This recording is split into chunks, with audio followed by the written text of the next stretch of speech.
দেখেন বিএনপি কি প্ল্যানটা করতেছে। এই যে একের পর এক বাংলাদেশ জামাত ইসলামের নেতা কর্মীদেরকে মারতেছে, মা বোনদের হিজাব ধরে টানাটানি করতেছে, এগুলি হলো একমাত্র নাটক। এই নাটকগুলি তারা চাইতেছে জামাত ইসলামের নেতা কর্মীদেরকে যেভাবে তারা মারতেছে, যখন জামাত ইসলামের কর্মীরা যখন মারবে তখন তারা মিডিয়ার মধ্যে প্রচার করবে এই যে জঙ্গি। তারা এই নাটকগুলি তারা প্ল্যান করে তারা এগুলি নাটক সাজাইতেছে।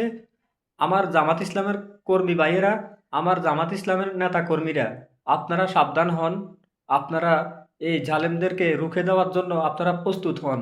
12 তারিখে লড়াই হবে ইনশাআল্লাহ, চূড়ান্ত লড়াই। পেশিবাদ মুক্ত, চাঁদাবাজ মুক্ত, সন্ত্রাস মুক্ত, নেশা মুক্ত, সমস্ত কিছু মুক্ত হয়ে যাবে বাংলাদেশ জামাত ইসলাম ক্ষমতা গেলে ইনশাআল্লাহ। আমরা উচিত জবাব দেব। আমাকে হত্যার হুমকি দেওয়া হয়েছে, আমি এগুলিকে পরোয়া করি না। কারণ আমার জীবনের মায়া আমি আরো আগে ছেড়ে দিয়েছি, কারণ আমি একজন জুলাই যোদ্ধা। আমি একজন জুলাই যোদ্ধা, আমি জীবনের মায়া ছেড়ে দিয়েছি। আমি পেশিবাদ আমলে জালিমের চোখে চোখ রেখে আমি কথা বলেছি, কারণ আমি কোনো জাহেলের রক্ত চক্ষুকে পরোয়া করি না। আমাকে যেতে হুমকি দেওয়া হোক, আমি থামবো না। আমি বিদ্যুতের গতিতে এগিয়ে যাব ইনশাআল্লাহ।